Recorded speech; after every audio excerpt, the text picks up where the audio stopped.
tenemos el hecho de que la disputa entre extractivismo y posextractivismo es una cosa que no está solamente en las discusiones académicas, ni está exclusivamente en las discusiones de los grupos ambientales, sino que ya está en la escena de la política real, digamos, ya está por voluntad o por lo inevitable, ya está colocado sobre el tapete el hecho de que no siempre se puede o se debe extraer todo lo que exista, ¿no?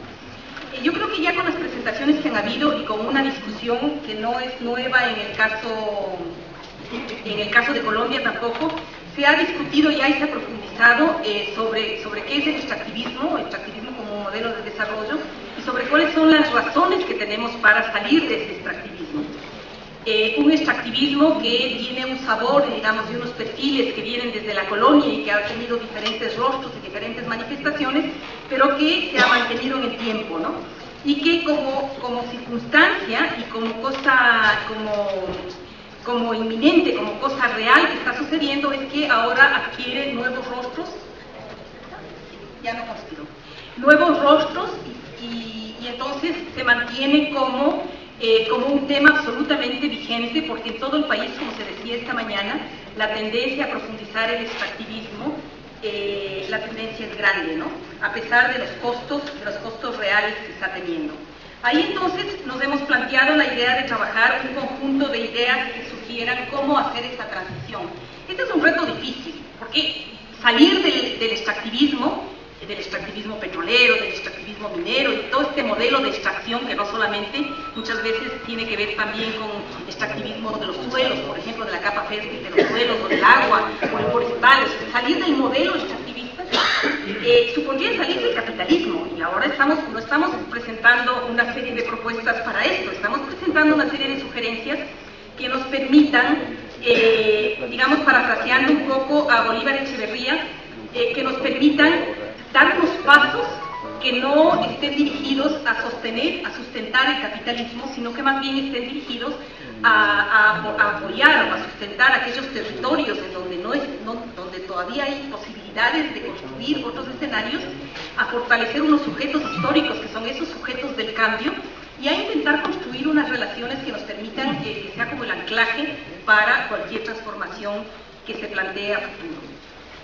Entonces, en la investigación lo que nosotros trabajamos fue esta idea de situarnos en dónde estamos, a dónde queremos llegar y cuál es el camino.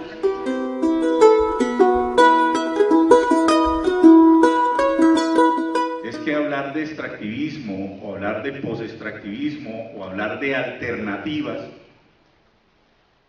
está cruzado por una lógica, y es la lógica del poder. Es decir, si no vemos esto en términos de poder, uno pudiera perder el norte. Así lo pensamos nosotros. Y en concreto, en un ejercicio de correlación de fuerzas. Es decir, ¿qué modelo o qué alternativa vamos a tener si en esa lógica del poder la correlación de fuerzas es completamente desfavorable a lo que nosotros queremos acceder o proponer?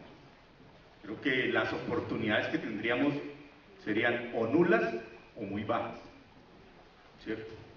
Entonces, nosotros consideramos que este tema del poder es central en esta discusión y desde ahí hacemos nuestras apuestas.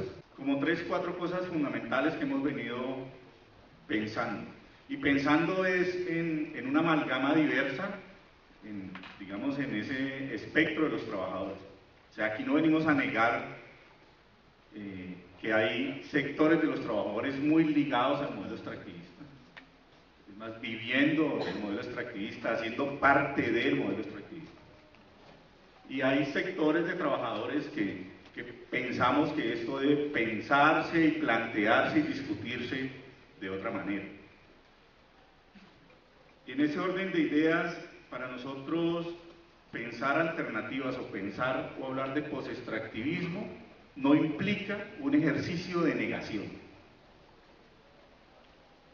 Hemos oído posturas que dicen, hombre, no fuimos capaces de, esto ya pasó, pensémonos en una sociedad sin esto que ya vamos a tener, es decir, sin ese petróleo, sin ese oro, sin ese carbón, sin ese hierro.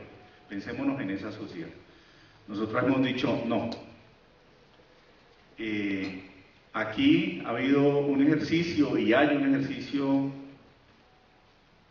de lucha, de confrontación, más allá de una simple tesis argumentativa de si es válido o no es rentable o a quién le pertenecen esos recursos. Y esos ejercicios que se dan a diario en el territorio colombiano, pensar una lógica post-extractivista no implica renunciar a ellos, pero tampoco implica renunciar a la exigencia de discutir otra posibilidad. Así estemos en este momento. Es decir, tenemos la capacidad, tenemos la legitimidad de plantear que esto se debe hacer de otra manera. Y pensar o hablar de post-extractivismo no implica que renunciemos a eso también. Y lo más importante, a la necesidad de ser conscientes, es decir, hablar de post-extractivismo no implica que nosotros renunciemos a ser conscientes. Y cuando hablamos de ser conscientes, hablamos de asumirnos como sujeto social, actuante, con posibilidades de transformación. No solo nosotros, sino con otros, ¿cierto?